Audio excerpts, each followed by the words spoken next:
क्या होगा अगर कैंग द कॉन्करर, थॉर और सुपरमैन के बीच में फाइट हो जाए तो कौन जीतेगा? और इन तीनों में से सबसे पावरफुल कैरेक्टर कौन है? एमसीयू का नया multiverse level threat Kang the conqueror, Asgard का गॉड ऑफ थंडर थॉर या डीसी का most powerful super hero Superman? तो ये वीडियो बहुत ही इंटरेस्टिंग होने वाली है, इसलिए इसे बिल्कुल भी स्किप मत करना और एंड तक जरूर देखना ताकि तुम कुछ भी मिस ना करो। तो कैंग, थॉर और सुपरमैन तीनों अपनी सुपर पावरफुल और सुपर डिस्ट्रक्टिव स्ट्रेंथ की वजह से मोस्ट पावरफुल कैरेक्टर्स में से एक है और बहुत ही कम ऐसे कैरेक्टर्स हैं जो एक्चुअली उन्हें हरा हुआ है। तो सबसे पहले बात कर लेते हैं कैंग वर्सेस सुपरमैन की और जानने की कोशिश करते हैं कि दोनों में से ज्यादा पावरफुल कौन है। बात करें कैंग की, कैंग एक नॉर्मल ह्यूमन बीइंग है जिसका नाम नथानियल रिचर्ड है और उसकी स्टोरी शुरू होती है आज से लगभग 900 साल बाद फ्यूचर में। तो कैंग की स्टोरी बहुत कॉम्प्लिकेटेड है जिसमें timeline, time travel, multiple Kang, Kang के बहुत सारे वेरिएंट्स और कैंग काउंसिल जैसी बहुत सारी चीजें हैं। तो कैंग 13th सेंचुरी में पैदा हुआ एक नॉर्मल ह्यूमन बीइंग है जिसका असली नाम नथानियल रिचर्ड्स है और जैसा कि तुम्हें नाम से ही पता लग रहा होगा ये फैंटास्टिक फोर के रीड रिचर्ड्स की फैमिली को बिलोंग करता है, जो कि अभी तक पूरी तरह से कंफर्म नहीं है क्योंकि कॉमिक्स से बहुत सारे ऐसे इंसिडेंट भी हुए हैं जिससे पता लगता है कि ये शायद डॉक्टर डूम से रिलेटेड है, जो कि अभी तक क्लियर नहीं है। और खुद कैंग को भी ये पता नहीं होता कि एक्चुअल में उसके एंसेस्टर्स कौन है, जिसके बाद वो अपने पास्ट और रिचर्ड टाइटल पे रिसर्च करना शुरू करता है और उसे पता लगता है अर्थ 616 के फैंटास्टिक फोर और डॉक्टर डूम के बारे में। और इसी दौरान उसे अपने पूर्वजों की एक टाइम मशीन भी मिलती है और वो अपने सभी सवालों का जवाब जानने के लिए पास्ट में जाने का डिसीजन लेता है और गलती से पहुंच जाता है एंशिएंट इजिप्ट में। और फिर वो वहां से वापस आने, अपनी आइडेंटिटी के बारे में पता लगाने के बजाय वहीं पर रहने का डिसीजन लेता है और वहीं पे अपनी आइडेंटिटी को चेंज करके पूरे इजिप्ट को कैप्चर करके वहां का फैरो बन जाता है, जो कि वहां के लोगों के लिए गॉड की तरह था क्योंकि वो फ्यूचर से आया था और बहुत सी ऐसी चीजों के बारे में जानता था जिसे उस टाइम के लोग सोच भी नहीं सकते थे। और वो पास्ट के सभी इवेंट्स, टाइमलाइन और आगे क्या होने वाला है सब कुछ जानता था। और नथानियल रिचर्ड्स वहां पे आराम से रह रहा था जब तक फैंटास्टिक फोर की टीम वहां पे नहीं आ जाती टाइमलाइन को सेव करने के लिए। और क्योंकि नथानियल के पास कोई भी सुपर पावर्स नहीं थी इसलिए वो फैंटास्टिक फोर की टीम से बहुत ही आसानी से हार जाता है। और ये बात याद रखना कि वो अभी तक कैंग द कॉन्करर नहीं बना है और ना ही उसके पास अपना कोई फ्यूचर का अटैक और फ्यूचर की वेपन्स है। जिसके बाद नथानियल अपनी टाइम मशीन में बैठकर 13th सेंचुरी में जाने की ट्राई करता है, पर क्योंकि ये टाइम मशीन उतनी भी परफेक्ट नहीं थी और बहुत ही पुरानी थी इसलिए वो गलती से पहुंच जाता है करंट टाइमलाइन में जहाँ पे एवेंजर्स, फैंटास्टिक फोर और डॉक्टर डूम थे। जिसके बाद वो डॉक्टर डूम के साथ मिलकर अर्थ को कॉन्कर करने का प्लान बनाता है। बट स्टिल क्योंकि नथानियल के पास कोई भी सुपर पावर्स नहीं है, ना ही उसके पास अभी तक उसका फ्यूचर का कोई अटैक है और ना ही अभी तक वो कैंग द कॉन्करर बना है, वो एवेंजर से बहुत बुरी तरह से हारता है। एंड देन अगेन फिर से एक शर्मनाक हार के बाद नथानियल फिर से अपने टाइम मशीन में बैठकर अपने 13th सेंचुरी में जाने की ट्राई करता है। बट स्टिल उसकी टाइम मशीन उतनी परफेक्ट नहीं है और पता नहीं क्या ही है, वो फिर से टाइम स्टोन के चलते हमारे टाइम से 2000 साल आगे और अपने टाइम से 1000 साल आगे पहुंच जाता है 14th सेंचुरी में। और जब वहां पर पहुंचता है तो वो देखता है कि सभी मशीनों और ह्यूमंस के बीच में वॉर चली हुई है और पूरी ह्यूमैनिटी खत्म होने वाली है। क्योंकि ये मशीन उनके टाइम की नहीं थी बल्कि पास्ट की थी, इसलिए 14th सेंचुरी में किसी को भी ये पता नहीं था कि इन मशीनों को कैसे यूज करना है। और क्योंकि नथानियल पास्ट से आया था और ये सभी मशीन्स उसी के टाइम की थी इसलिए वो इन सभी मशीन्स को यूज करना जानता था और वो इन सभी मशीन्स को बंद करके वॉर को रोकने के बजाय इन मशीन्स का यूज करके खुद को अपग्रेड करता है, अपने लिए एक आर्मर बनाता है और 14th सेंचुरी की पूरी अर्थ को ही कॉन्कर कर लेता है। जिसके बाद वो अपने लिए एक नई आइडेंटिटी लेता है और नथानियल रिचर्ड्स से बन जाता है कैंग द कॉन्करर। पर वो यहीं पे नहीं रुकता बल्कि अपने टैक और टाइम ट्रैवल का यूज करके वो उस टाइम की पूरी गैलेक्सी को कॉन्कर कर लेता है। और इसके बाद की कैंग की स्टोरी में इतना ज्यादा टाइम ट्रैवल है कि उसे मास्टर ऑफ टाइम भी कहा जाता है और यही सब टाइम ट्रैवल की वजह से उसके बहुत सारे वेरिएंट्स भी हैं। और अगर किसी फाइट में कैंग हारने वाला होता है तो वो टाइम ट्रैवल करके पास्ट में चला जाता है और अपने पास्ट वाले वेरिएंट को बताता है कि कैसे वो इस फाइट को हारने वाला था और क्या करके वो इस फाइट को फ्यूचर में जीत सकता है। इसके अलावा मल्टीवर्स में काउंसिल ऑफ कैंग भी है जिसमें मल्टीवर्स के सभी कैंग है और वहीं पर है एक सुप्रीम कैंग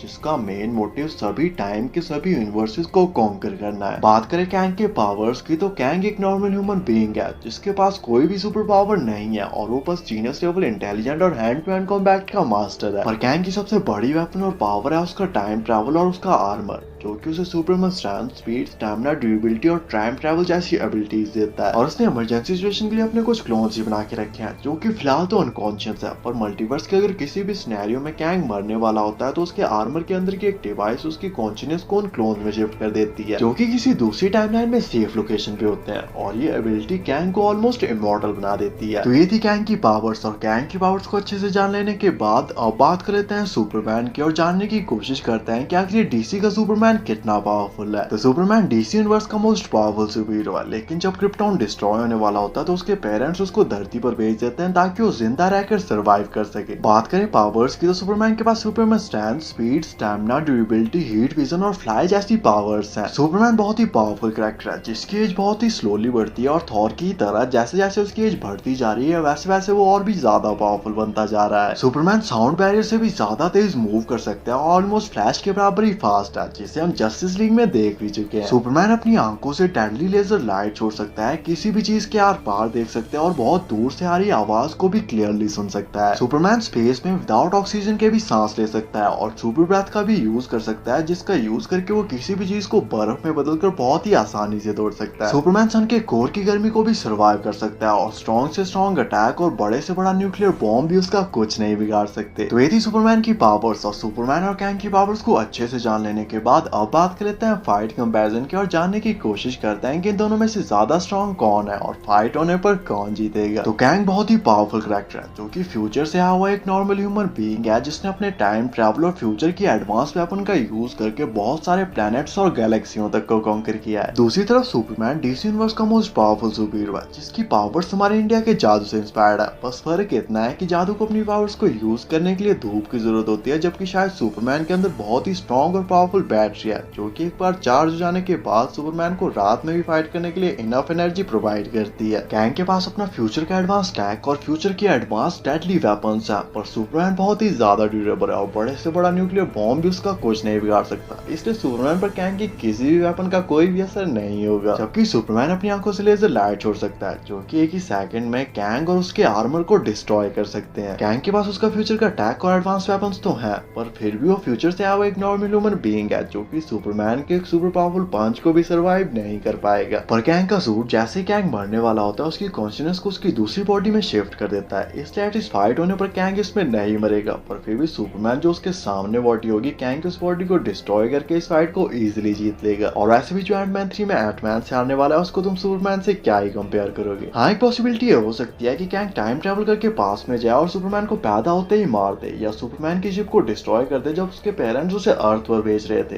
पर इस सिनेरियो में कैंग और सुपरमैन की कभी फाइट ही नहीं होगी। और अगर कैंग ऐसा नहीं करता और फ्यूचर के किसी सिनेरियो में कैंग और सुपरमैन के बीच में फाइट होती है तो सुपरमैन इस फाइट का एक अल्टीमेट विनर होगा, क्योंकि ना ही कैंग सुपरमैन को मार सकता है ना ही उसे हरा सकता है, जबकि सुपरमैन कैंग को मार भी सकता है और उसे हरा भी सकता है। At the end of the day शायद से ये फाइट थोड़ी लंबी चले, बट इन द एंड इस फाइट का विनर सुपरमैन ही होगा। तो बात लेते हैं कैंग वर्सेस थॉर की और जानने की कोशिश करते हैं कि इन दोनों में से ज्यादा पावरफुल कौन है। बात करें थॉर की तो थॉर एस्गार्ड का गॉड और ओडिन का बेटा है जो कि पूरे नॉर्थ का प्रोटेक्टर है। क्योंकि थॉर एक गॉड है इसलिए उसके पास बहुत सारी गॉडली पावर्स भी हैं। बात करें कुछ बेसिक पावर्स की तो थॉर के पास godly strength, speed, stamina, durability और फ्लाई जैसी पावर्स हैं। थॉर इमॉर्टल तो नहीं है, पर उसकी एज बहुत स्लोली बढ़ती है और जैसे जैसे उसकी एज बढ़ रही है उसकी पावर्स और भी ज्यादा बढ़ती जा रही हैं। और इसी स्लो एजिंग की वजह से थॉर पिछले हजारों सालों से जिंदा है और अगले हजारों सालों तक भी जिंदा रहेगा। थॉर गॉड ऑफ थंडर है इसलिए उसकी पावर्स वेदर से रिलेटेड है, जिसमें वो वेदर को कंट्रोल कर सकता है और बहुत ही पावरफुल लाइटिंग अटैक्स भी कर सकता है। इसके अलावा थॉर के पास उरू मेटल से बने हुए स्टॉर्म ब्रेकर और म्योनिर जैसी वेपन्स भी है जो कि बहुत ही ज्यादा पावरफुल है और अपने एक ही अटैक में पूरे के पूरे प्लैनेट्स तक को डिस्ट्रॉय कर सकती हैं। थॉर इतना ज्यादा ड्यूरेबल है कि बड़े से बड़ा अटैक और एनर्जी ब्लास्ट भी उसका कुछ नहीं बिगाड़ सकते, और वो अपने स्टॉर्म ब्रेकर को बनाने के लिए न्यूट्रॉन स्टार की कॉन्सेंट्रेटेड एनर्जी बीम को भी सर्वाइव कर चुका है जो कि इमॉर्टल बीइंग्स तक को किल कर सकता है। और थॉर स्टॉर्म ब्रेकर का यूज करके 6 इन्फिनिटी स्टोन्स की पावर्स को ब्रेक करके थैनोस का सीना चीर चुका है। तो ये थी थॉर की पावर्स, और थॉर और कैंग की पावर्स को अच्छे से जान लेने के बाद अब बात करते हैं फाइट कंपैरिजन की और जानने की कोशिश करते हैं कि इन दोनों में से ज्यादा पावरफुल कौन है और फाइट होने पर कौन जीतेगा। तो थॉर एक गॉड है जो कि बहुत ही पावरफुल कैरेक्टर है और उसके पास हजारों सालों का फाइटिंग एक्सपीरियंस भी है, जबकि कैंग एक नॉर्मल ह्यूमन बीइंग है जिसके पास कोई भी सुपर पावर्स नहीं है और वो फाइट में मोस्टली डिपेंड करता है अपने अटैक और एडवांस वेपन्स पे। पर थॉर एक गॉड है जो कि बहुत ही ज्यादा ड्यूरेबल है और वो अपने स्टॉर्म ब्रेकर को बनाने के लिए न्यूट्रॉन स्टार की कॉन्सेंट्रेटेड एनर्जी बीम को भी सर्वाइव कर चुका है, इसलिए कैंग की किसी भी वेपन का थॉर पर कोई भी असर नहीं होगा, क्योंकि कैंग न्यूट्रॉन स्टार को जेब में लेके नहीं घूमता। जबकि थॉर अपने एक ही सुपर पावरफुल लाइटिंग अटैक में कैंग की वेपन्स, आर्मर और अटैक को ओवरपावर्ड कर सकता है। कैंग टाइम में आगे पीछे जाकर इस फाइट को जीतने की कोशिश कर सकता है, पर इससे भी कुछ ज्यादा फर्क नहीं पड़ेगा क्योंकि थॉर बहुत ही ज्यादा ड्यूरेबल है और उस पर कैंग के किसी भी अटैक का कोई भी असर नहीं होगा, जबकि थॉर का स्टॉर्म ब्रेकर इमॉर्टल बीइंग्स तक को किल कर सकता है। और क्योंकि कैंग फ्यूचर से आया हुआ एक नॉर्मल ह्यूमन बीइंग है, इसलिए वो थॉर के एक डायरेक्ट हिट को भी सर्वाइव नहीं कर पाएगा। इसके अलावा कॉमिक्स में भी कई बार थॉर और कैंग की फाइट हो चुकी है, जिसमें रीजंस तो अलग अलग थे पर रिजल्ट हर बार सेम ही था, जिसमें थॉर ने हर बार कैंग को बहुत ही बुरे तरीके से हराया था। हाँ, एक पॉसिबिलिटी ये हो सकती है कि कैंग टाइम में पीछे जाकर थॉर को पैदा होते ही मारने की कोशिश करे, पर अगर वो ऐसा करता है तो उसका सामना ओडिन से होगा, और मुझे नहीं लगता कि कैंग ओडिन से फाइट लेने की कोशिश भी करेगा। हालांकि थॉर कैंग को नहीं मार सकता, क्योंकि अगर वो कैंग की उस बॉडी को मार भी देगा तो उसका आर्मर उसकी कॉन्शियसनेस को उसकी दूसरी बॉडी में ट्रांसफर कर देगा, पर फिर भी वो इस फाइट को इजीली जीत सकता है। और मार्वल का ये सुपर विलन जो कि मल्टीवर्स लेवल थ्रेट है, थॉर उसे मल्टीवर्स से तो नहीं पर एटलीस्ट अपने यूनिवर्स से एक अटैक में इरेज कर सकता है। बाकी आपके हिसाब से इस फाइट की और क्या पॉसिबिलिटीज हो सकती है और नेक्स्ट वीडियो किस टॉपिक पे बनानी चाहिए, कमेंट करके जरूर बताना।